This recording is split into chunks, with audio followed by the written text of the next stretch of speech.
your first home is exciting, even though it might need a lot of work inside and outside. Today, Sharon shows us how she gave one small house big curb appeal with a budget makeover. A little house in the country has new homeowners. They're very excited to give the house some curb appeal. I know we can do that with paint and color, and I think a little bit of gardening will help too. I think this is an excellent example of how a few simple changes can really transform the front of your home. Now, paint made a huge difference. We painted out the original white siding with Montpellier. We used Aura exterior in a low luster, and it's a nice mid-tone gray. I love how it really shows off the texture with the low luster finish.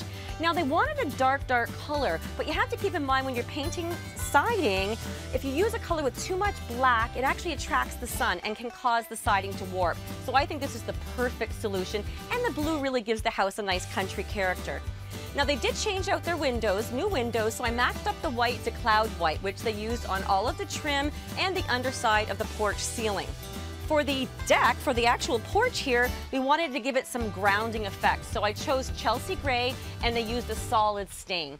The homeowner loved her door, so she did the hard work of sanding it down to be able to use a semi-transparent. So she used Arbor Coat in an Oxford brown. It gives it a nice rustic feel, which works well with the look of the home.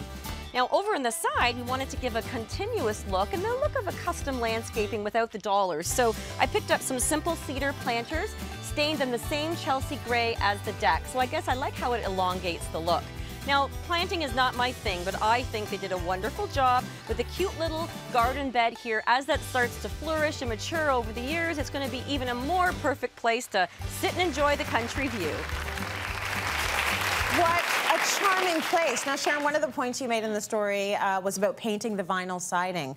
So you've got some tips today. First of all, the good news is you can paint the vinyl siding. Absolutely, you can paint vinyl. And a lot of times outside, people the trend is to make your windows dark or gray, to tie in your color palette outside as well as inside. So, so it's important to know that. And the thing is with the vinyl, like that house was, the vinyl was over 50 years old. It was actually perfect to paint. And over the past 20 years, I've painted probably around 5 houses with vinyl siding, and they've all done so well because vinyl doesn't absorb water. So you know the lesson I was given when we're staining or painting wood, you put a little water, make sure it's absorbed in, make sure that it's not going to rain, make sure the sun's only out for so long, all that stuff. Vinyl's actually easier because you clean it really well and then it's ready to paint. So I really like to use a multi-purpose cleaner. Benjamin Moore makes this for decks, for cleaning everything outside. It's great for furniture, vinyl, masonry, everything. So you want to make sure the surface is clean first. That's the most important. And then, of course, obviously dry. So, you know, you want to make sure that that has dried. You've rinsed it off.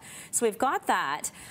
With the paint, I would normally say the next step is priming. If you use something like Benjamin Moore's Aura Premium Paint, you don't need to prime vinyl. I like skipping that so skip that step, right? So you paint 2 coats and you're good. It's fairly easy to paint onto vinyl, but I would suggest probably spraying it. When I had mine done, we have a small house, so it was just painted with a brush and roller. If you've got a wider slat, you can use a roller, but otherwise, just like using a regular paintbrush will do just fine. And you can see this is new vinyl. So I picked this up just at a lumber store, you know, for demonstration purposes. So the older it is, the plasticizers kind of just naturally with age and weather come out of it. So the paint adheres really, really well. There's nothing you need to do about nicks and scratches or any of that stuff. You just go for it? Yes, if it's in pretty good shape, just go for it. It's gonna hide. If it's a really damaged piece, you could replace one piece of siding. Like you can do that with a lot of it. But one thing I want to mention is where the big mistakes come in or where the big problems come in is not so much with the painting of it, but it's the substrate itself, like anything. So the thing is with vinyl, it's pretty, especially the newer vinyl, it's actually pretty thin. So what happens is when you put a dark color on it that has a lot of black, what does black do? It attracts the sun. It can warp the vinyl siding underneath. With the window, you don't have that much of a concern because it's heavier vinyl. So this window here, you can't see Tracy, but it's painted quite nicely on one side of it. So that's with overcoat, a nice color. That's pretty easy. But when it comes to a whole house, you're going to have to think about that. Go lighter with the colors. Go a bit lighter so it's not that much darker than your surface. This is Pashmina. It's great.